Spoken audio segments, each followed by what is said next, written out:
way by it all, Sam. Okay. It's a lot, isn't it? It is. Be back next year with Scarlett, then Violet, then myself. I'd love that, honestly. No, thank you so much, Sam. I was just, honestly, if you notice, I wasn't really asking you that many questions. I just let you talk. It's just so your much, journey has been... It's just like it's been a roller coaster. Yeah. It has been a roller coaster. And we're not at the end of it. No. How have you dealt with your mental health? Well, I mean, I think it's hard. So last year, obviously, Violet was ill. We were going through the process of Grayson being diagnosed. And between all the millions of hospital appointments and we was under 2 hospitals. So we was under Cambridge and obviously where we was living, back and forth. And it was hard because, again, you couldn't go in with the kids and Grayson won't. It was hard. So, but I think I was in sort of like just keep going mode, just keep going. And obviously, you know, sleeping was a rarity. We never had any time because no one could feed her through the tube. None of the family were trained. So obviously they would take Grayson for a couple of hours here and Scarlett for a few hours there. Obviously they took Scarlett away on holiday for us. And they would have took Grayson if we thought he could have coped. Yeah. At that point, we was sort of, speech and language were getting involved. So we was on our way with PECS. Obviously we was under loads of different teams for Violet. So at that point we were then discharged from the dietitian, the ENT and the other one. Obviously that was it, the tube was out. And it was the first time in about 18 months that I could literally, I don't know, stop for a minute and think. And then I plummeted. I did. I crashed hard. Because it was the first time of breathing and taking everything in. And, you know, you sort of can, on one side, relax, but then you've got all this new host of issues. And obviously at that point, you know, a couple of months later, then we had the news with the nursery. And, you know, it was hard. And it you know, me and Carl weren't in a good place. We weren't in a good place because I think it was all on the back on we'd moved, then went through obviously all the autism diagnosis, and obviously we'd had a 3rd baby that wasn't planned, who then turned out, you know, the pregnancy in itself was issues. We had a lot of issues, and, you know, from yes, she's got Down syndrome to no, she's not, no, we got that wrong, to heart problems, to all sorts, which is, you know, hard anyway. So then having a baby that you're being told, yep, everything's good, and then 2 weeks later, actually, we got that wrong. No, there is a problem. So, you know, and he was working. He's the only worker in the household. I'm not working. I'm not bringing in any money. Got mortgages and, you know, everything went up, didn't it? All cost of living, everything. So, you know, he was trying, you know, he was working and just trying to keep a roof over our head. And I think we sort of had drifted apart, you know, because like I said, you're parents, and you know, in a relationship you can't just be parents. You have to be, you know, a couple, and you have to be yourselves.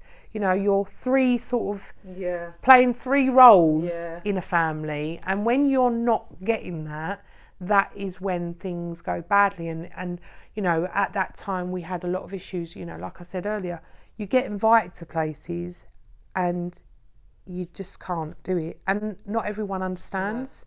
You know, it is very isolating. It is very sort of, you know, even some mums at school would say, oh, we should meet up and go for a coffee. I'd love that. And then it's like, actually, I don't really want to do that. That's like my worst nightmare. Not because I don't want to go for a coffee with them, but it's like, I've got to take the kids with me.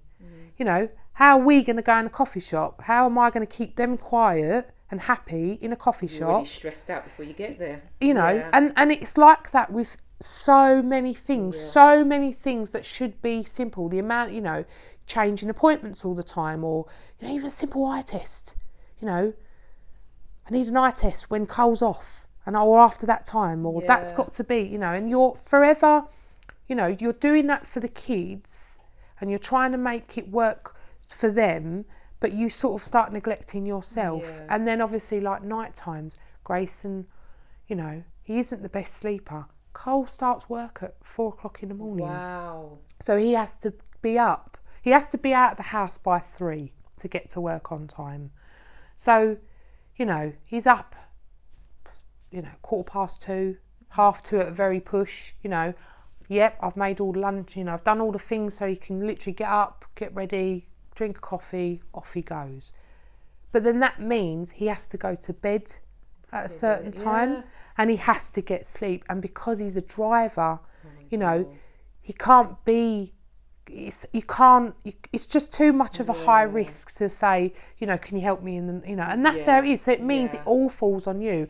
And it's like, I feel like for the last 18 months, 2 years, I've been in a constant state of tiredness that I cannot, you know, I wake up and I feel the bags, I can feel them. And you feel so tired, and despite having like 5 cups of tea, you still ain't quite woke up. And then you know, sleeping arrangements, you know, sometimes Cole comes home from work and I go and have a couple of hours sleep because I'm so tired. And it all catches up, and it has absolutely played rotten with my mental health. You know, there's been times where I've literally thought I can't do it anymore, or you know, I think, well, maybe if me and Cole split up, it would be better, you know, because then we won't have no arguments or disagreements about the kids, you know, or, you know, sometimes you're not even on the same page, are you, because you haven't had a proper conversation, and then something will happen, you know, and it's very, you know, and I don't want to burden my family with it, because they've got their own troubles. They've got their own stuff. Everyone's going through such a bad time at the moment. You know, last couple of years haven't really been, you know, no, it hasn't. You know, you had everyone sort of isolated, and I think that didn't help, because pre-pandemic, I mean, I weren't like the best for, you know, going. If I don't want to go somewhere, I won't go. I won't. If someone says to me, "Oh, we're going there. Do you want to go there?" and in my head I think, absolutely not, then I won't go, because if it's something that really, you know, I can't get my head around, I won't. I can't do it. So obviously, you know, I was always like that. But then with the pandemic and the lockdown, I think it didn't help in terms, it made me more of a hermit, shall we say, you know, because you're told to stay away from people, so you do. And then I was very much, you know, I didn't enjoy it, but I did. It's a really weird thing, you know. I missed being around particular people, but actually I didn't mind, you know, like shopping. Yeah, I didn't mind walking around with the arrows and people staying away from me and not talking to people. I didn't mind that. It was really weird. Like, I would happily go to Asda's. I would happily do that. And because you just, you know, or like the school run. I hate the school run anyway. I hate it. I don't know what it is about the school run. It just, I go in there and I'm like that. Because you can see all the cliques and you can see all the groups, and they talk about stuff that I have got I'm not doing, because I haven't got that time in my life, or like the ones that are so pristine, and there's me and I'm just happy we've got out the house. You know, and in the pandemic you couldn't talk to them, could you? You couldn't. And it was like, you know, there was a couple of mums obviously that, you know, I used to talk to because they're on my sort of same page. But other than that, I didn't have no communication with anyone else, and I think that probably didn't help. Because then when things went back to normal, started going back to normal, it's like, oh my God, now I've got to mingle, you know, and it's like, oh, I ain't done it for so long, you know, or you don't keep up certain friendships, you know, and then when things did go back to normal, you know, your lives in such a short time, your lives are so different, you know, and it's like, well, they don't understand, or you don't understand why they don't understand. It's, I mean, things have changed. I've changed. I feel like, you know, the parents me and Cole became with Scarlett, we're not those parents anymore. We're absolutely on a massive learning curve, and I don't think we're ever going to not stop learning. I think till the day we die, there will always be something we learn through one of the children. You know, it is very lonely. It's overwhelming at times, especially like EHCP process. That has been that's really awful. Consumed my life the last 3-4 weeks, to the point where, you know, I have been very close to giving up, because it's like I said, you try to do things the right way and you try to be proactive about things, and the doors keep slamming. It's hard to get the support that Just for context, so Sam applied for the EHC plan, and what's the parents one, wasn't it? For an assessment, and was rejected. On the basis that no one really understands. It's ridiculous. You couldn't make it up. So and it's you know, and I am, but you know, I am at a place at the moment, like I said to you earlier, I've been so stressed, so upset, and I think the worst thing about it is feeling such a failure. You know, did I do the original assessment, the original application wrong? Did I forget something? Did I not go into enough detail with, do you know what I mean? You doubt yourself. You doubt yourself. And obviously, you know, the general consensus from looking, you know, online and speaking to certain organisations is they generally turn most people down. But it doesn't mean that it doesn't affect you. Yeah. And then, you know, the whole appeal process has been, again, so overwhelming, because you need a good night's sleep. You know, you need sleep. You need to look after yourself. And if you've got other stuff going on in your life, and obviously, yes, mental health, you know, Carl should really be sitting here being interviewed, because he would say to you, one day I can be, you know, fine one day, and the next day an absolute mess. And he doesn't know which Sam he's going to get. But it is hard. It's hard because, like I say, it's very lonely, isn't it? And you do think these professionals, you know, that's what they're paid to do, and yet you ask them for help and they don't have the answers. And it's, well, what do I do then? Who do I turn to? And I find, for me, I tend to go a lot to social media. I'm in hundreds of groups. I am in you know, from local to national to, you know, specific ones for PECs, specific ones for, you know, autism, education, you know, especially with the HCP thing, you know, that has been an absolute, it's been hell. It has been hell. It's upsetting. It's made me really doubt myself and my ability, you know, being someone who worked all those years within education and with young people. This has absolutely thrown me. I never thought a process to have support would be such a difficult task. You know, and you know, the reasonings. I mean, even one of the emails they sent me, I generally didn't understand. I sent it to people saying, "Do you know, what do you understand about this?" Because it just made no sense to have to reply back saying, "I'm sorry, I don't understand what you're saying." You know, and you think they work for the council. You know, they're sending out gobbledygook emails, and you think to yourself, "Am I going mad?"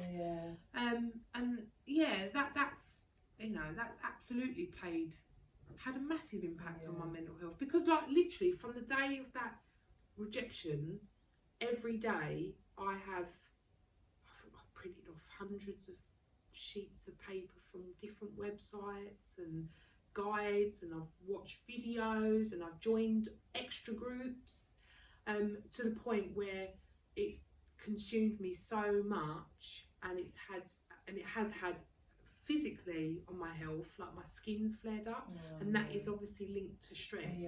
That obviously I've you know, I'm asking an advocacy service to help me, you know, because I write things out and I think, is that good enough? You know, because I think what's worse is this is done as a paper-based appeal, and I don't want to not make sense that a judge looks at it and goes, "Well, you know, I don't know what this woman's saying. I can't, you know." can't mess it up anymore. Because I just feel like as a parent I've absolutely let him down, because I generally can't see how he can cope in mainstream. I mean, he couldn't even cope on the last day of term in assembly. He lasted 5-10 minutes in an assembly, you know, before becoming so distressed, you know. And that's the thing, you just think to yourself, you read these reasons, you know. I wish part of the process would be that parents could take their children to these panels. When they say to me about, you know, I've given them all this information about him, and I read their response and I think, did you read it? No. You know, or they should allow parents to submit video evidence. You know, I did that with the diagnosis thing. So when we were going through that process, obviously, you know, you go to these appointments and some of them are quite, you know, long and some of them are quite short, and it worried me. There was one in particular where they were doing it in, I think it was like 3-minute things over a set period of time, and I thought, how is that enough time to get? But what I didn't realise was they filmed it, so they could refer back to, you know, they were doing these activities with him, and although it didn't seem long, obviously they had enough. But I sent them loads of videos of Grayson, to help them, to give them, to show them, you know, what we see every day. So I did literally like about 6 or 7 videos of, and I stuck it on a stick, and I took it down there with a letter, and I was like, please give, you know, because I was worried, because, you know, sometimes, like we all know, kids behave in one way in one environment and behave differently in another, and I was worried that, you know, because in one of the appointments they said, you know, at the end appointment, you know, if they feel they don't have enough information or he hasn't met the criteria, they won't obviously be able to give him a diagnosis. And I said, well, what happens then? And they were like, well, we'd ask you to come back in 6 months. And in my head at the time, I was like, that would happen to us. That'd just be us, wouldn't it? That would happen with my life, the way things are. That would happen. And I was like, but how could that happen? And I made myself, it did again, like even the whole, you know, got into riles. So I sent them videos. And I think in terms of the EHCP process, you know, I wish there was options for parents to give more, you know, that they should be made to watch, because, you know, we all know it's all money, isn't it? It comes down to money, you know. We all know that's the, you know, and obviously we've all read things about the government's plan to reduce EHCPs by 20%. You know, I don't think it's a, you know, I do think it's true. I wouldn't be surprised, because everything comes down to money, and like I said before, I feel like our kids and, you know, people that have, who don't fit into society for whatever reason, are seen as second-class citizens. Like, you know, Grayson's going to cost the society money. What they fail to see is if Grayson, yes, all right, it's going to cost money for Grayson to be in the right setting, whether that is a mainstream with a lot of support, or a SEN school with, you know, a more tailored approach for supporting him. But if he's in somewhere, it means I can go back to work. It means that now I can earn some money and go back to contributing to society. Dad is classed as a high tax person, you know, like he's in the higher bracket, you know. Well, surely, you know, that has got, you know, why can't they look at, instead of just judging us based on a disability or an illness, or, you know, why can't they look at what we want to do? I don't want to just be at home not working, you know, because that in itself ain't good for your mental health. It isn't. You know, because I miss working, I miss not being reliant on other people, you know, even for things like just going to the shop, you know, because I'm aware that I am not got money coming in, you know, bills are all coming out, and we all know how much things are. But it's like, well, if he was in the right place, if our children, not just mine, but all the children, you know, how many parents are desperate to find a setting? It's true. You know, because they've been at home for 2 years. It's true. Well, if your child hasn't got a right setting and they can't be in school, means they're at home, means someone has to look after them. You know, not all employers are going to say, well, you know, we're going to help you there. We'll let you do flexible working. We'll let you, you know, work, you know, whatever hours. You know, it's not the reality. So it means that parents often give up work to look, you know, financial.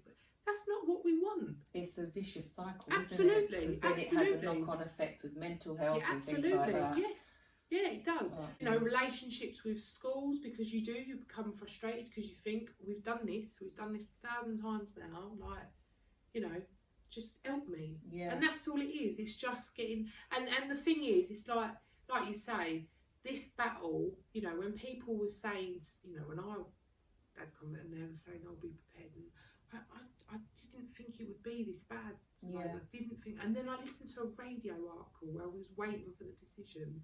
It was on BBC Essex Radio, and they had about 5 different people talking of their experiences, and hearing some of those families talk absolutely made me cry. I'm sitting in the garden, crying my eyes out, listening to the radio show, because the general consensus was how the stress of the whole process, how damaging it was to that family unit, you know. And this is what I said to Cole, like last week. I said, you know, I get it now when people say, you know, having a SEN child, there's so much more to it than just that child. There's all the difficulties that come with it. And when you hear about families and the relationship breaking down, you know, it's so bad. It's so heartbreaking, because ultimately, you know, those parents didn't decide to split because of, you know, because they had a SEN child. They end up splitting because the systems are so broken and so against families like that that eventually, as a human being, you can't do it anymore. You know, you just can't. And then that in itself brings a whole it's all its own issues, doesn't it? Because then you've got single parents.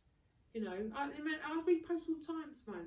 Single parents saying how exhausted they are. Oh my gosh! And how even us, and we've got partners. And that's the thing. I know I'm lucky. Like, I know that he comes through the door, and if I need to go and have a couple of hours sleep because I'm tired, reboot, I can do that. Yeah. Or if I need to, you know, if I want to go and go out somewhere for a couple of hours, I can do that. Because I, you know, and if we do, like I said, we have got, although it isn't as, you know, great as some other families, I am thankful that I have got people I can fall back on.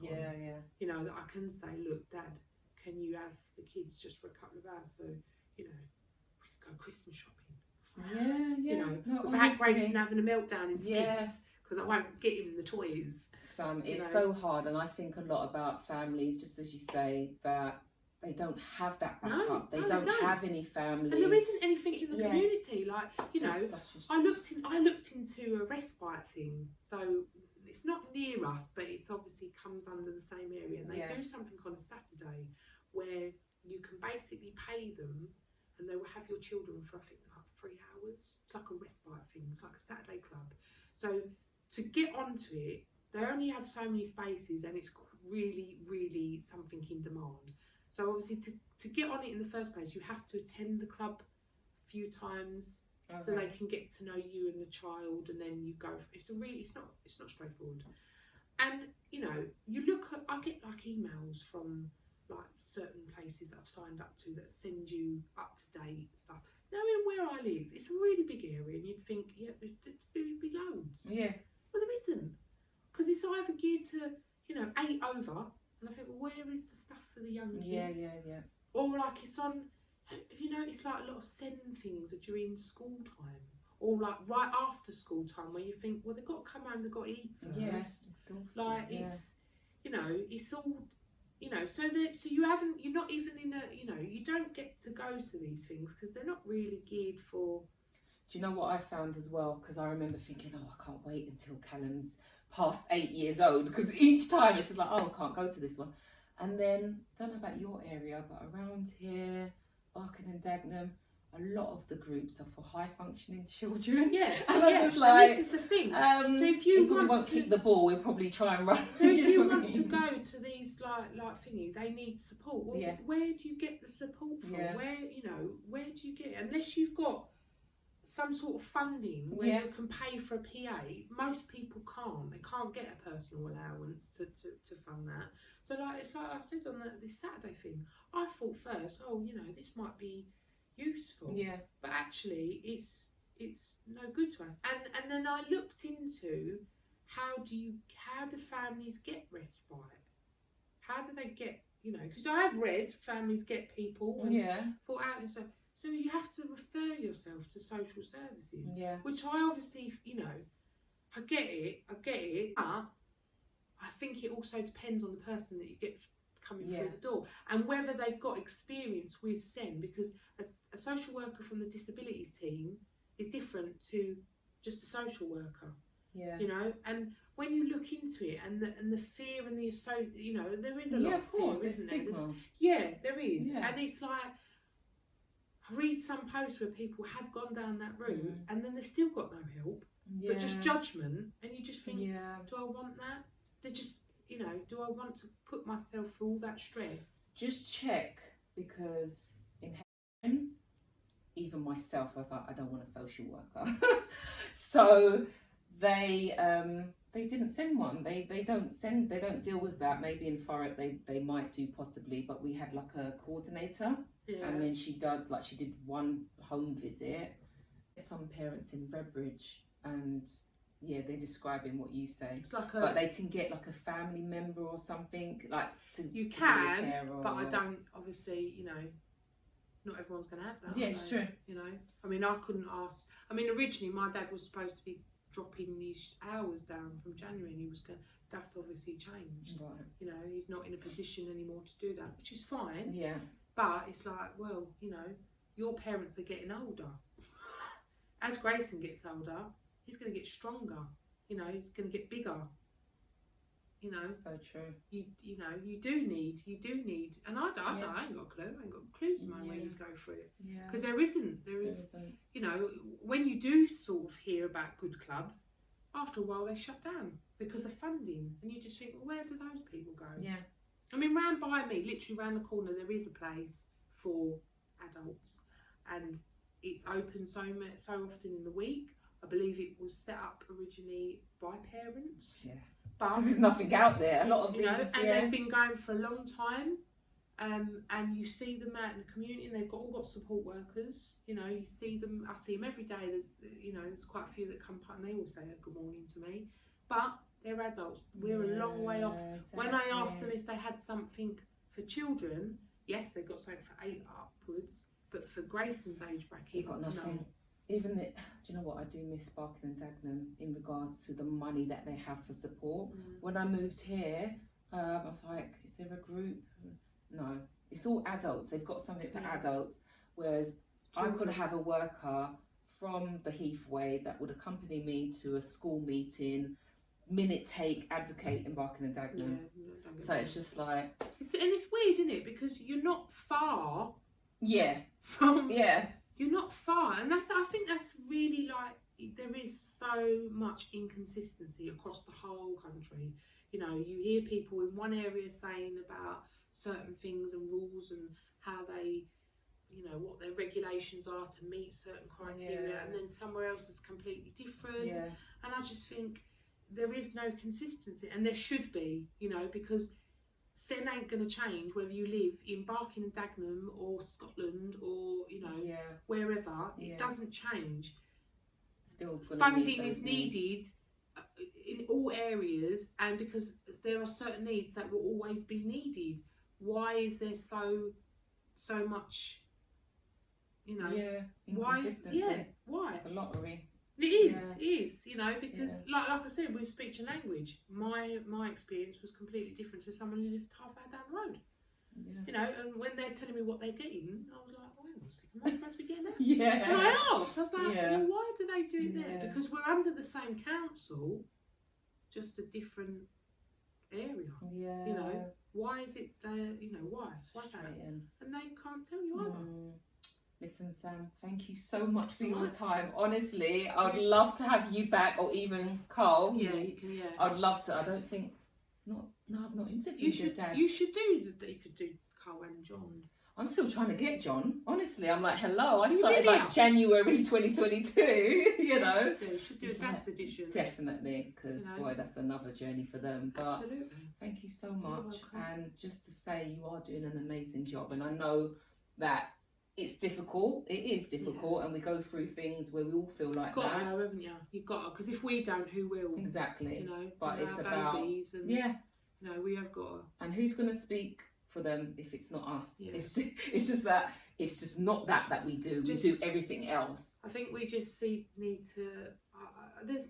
We've got a long way to go, haven't we? The world's got a long way. It really to go. has. It really has. You know, But because just- our kids have got a lot to offer, you know. And I don't know. Next time I'll bring Grayson. Entertain. You should do a podcast because you'll be watching him. You know. Yeah, He's a lovely boy. he's lovely. It's just got to get. Yeah, I will get there. You will. And listen, I know we don't live that close to each other, but whenever you need, you've done it, pick up the phone. I'll do the same, you know, and we just, I don't know, it's just Support each other. Support. Yeah. I was saying to someone the other day, the most knowledgeable people I've met are actually SEN parents. Yeah. Because you've almost got to learn about the law. Yeah. Yeah. You've got to learn about the policies. You've got to learn about your local offer.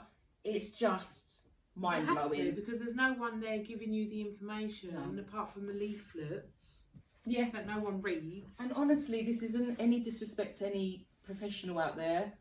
I'm finding that I'm educating a lot of people, like GPs, yeah, and you're right actually, because they're general practitioners. So to me, I find more support from the paediatricians because they've specialised in that. Well, the last two I've seen.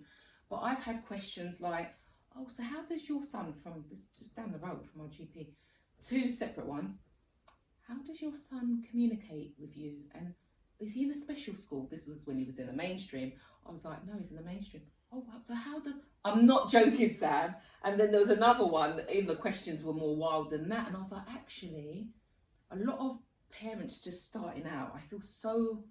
I might have to start a little company or something, or charity for them, because they feel that, okay, the person I need to go to is the GP first. yeah, and I know they're that's the ones, right. They're the ones that you think are going to know the Yeah, answers, and they they don't. don't, because they're not either got enough training, or they don't really come across certain things, or purely because of time. Yeah.